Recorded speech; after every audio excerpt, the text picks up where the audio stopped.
The Return of the Indian by Reid Banks. Chapter 4. The Sweet Taste of Triumph. When Omri came back downstairs with the copy of his story, his brothers were both back from school. Noticing that their parents were fairly gibbering with excitement, they were both pestering loudly to be told what had happened. But, being decent, Omri's mother and father were refusing to spoil his surprise. However, the moment he entered the room, his father turned and pointed to him. "It's Omri's news," he said. "Ask him to tell you." "Well," said Guion. "Go on," said Adele. "Don't drive us mad." "It's just I've won a prize," said Omri, with the utmost carelessness. "Here, Mum." He handed her the folder, and she rushed out of the room with it clutched to her bosom, saying that she couldn't wait another minute to read it. "Prize for what?" said Adele cynically. "For winning a donkey race," inquired Guion. "Nothing much. It was only a story," said Omri.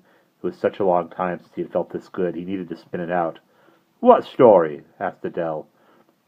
"What's the prize?" asked Guion at the same time. "You know that telecom competition? There was an ad on TV.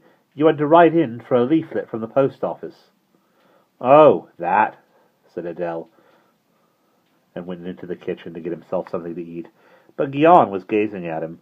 He paid more attention to ads, and he had remembered a detail that Adele had forgotten. "The prizes were money," he said slowly. "Big money." Omri grunted noncommittally, sat down at the table, and shifted Kitza, who was still there, onto his lap. "How much?" pestered Guion. "How much?" "Did you win?" "You didn't get first prize." "Yeah." Guion got up. "No, you haven't won 300 quid. Adele's face appeared around the kitchen door, wearing a look of comical amazement. "What? What did you say?" "That was the first prize in each category. I thought about entering myself." Excitement and envy were in Guion's voice now, making it wobble up and down the register. He turned back to Omri. "Come on, tell us." "Yeah," said Omri again. He felt their eyes on him, and a great gleeful laugh rising from him, like the time Boone had done a tiny brilliant drawing during Omri's art lesson, and the teacher had seen it and couldn't believe her eyes. She'd thought Omri had done it somehow.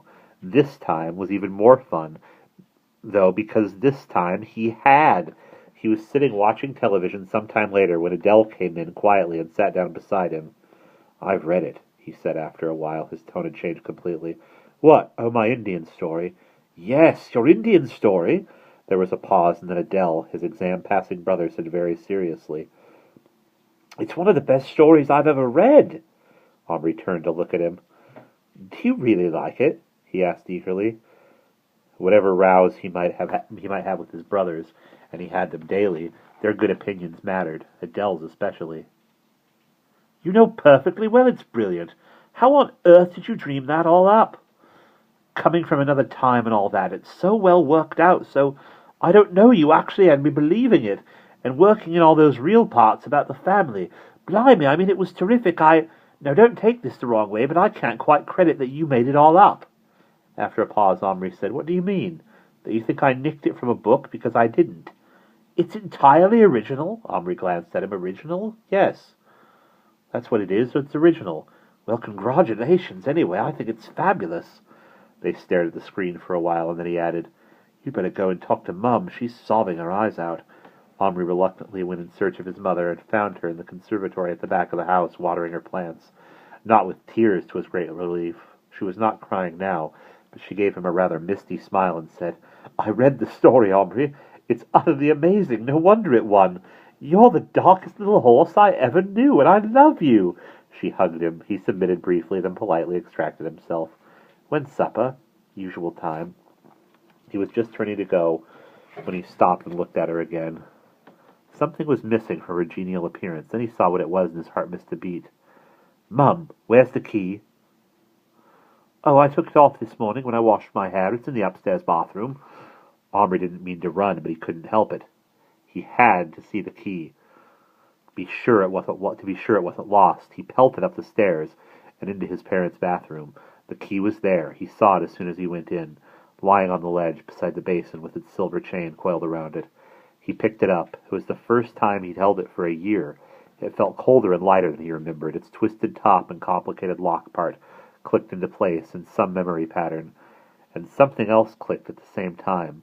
something that had been hovering in his mind, undefined, since he'd read the letter. His story was original. Adele had relieved his mind when he'd used that word. Even if you didn't make a story up, if you had the experience and you wrote about it, it was original. So he hadn't cheated, but the story wasn't only his. It also belonged to the little men, to Little Bear and Boone, and even to Tommy, the World War I soldier. It belonged to Patrick, too, but if Patrick had decided to deny it ever happened, then he'd given up any rights to it. And suddenly Henri realized, as he looked at the key, that his triumph wouldn't really be complete until he'd shared it. Not just with his parents and brothers or with the kids at school. No prize, no party could be as good as what he was thinking about now. This was his reason, his excuse, to do what he'd been yearning to do ever since that moment when the cupboard door closed and transformed his friends back into plastic. Only with Little Bear and Boone could he share the secret behind his story. The most exciting part of all, that it was true. He turned, went out of the bathroom, and up to the remaining stairs to his attic room. Not for long, he was thinking. I won't bring them back for long. Not long enough to cause problems, just long enough to have a good talk, to find out how they are. Maybe Bright Stars would have had a baby by now, a papoose. What fun if she brought it with her, though it would be almost too tiny to see. Little Bear had made himself a chief while he was with Henri, but when he returned to his own place, his father might still be alive. Little Bear wouldn't like being an ordinary brave again, and Boone, the crying cowboy with a talent for art, a deep dislike of watching, and a heavy thirst. It made Henri grin to think of him. Writing about the little men and their adventures had made them so clear in his mind that it hardly seemed necessary to do what he was going to do. And that's the end of Chapter 4.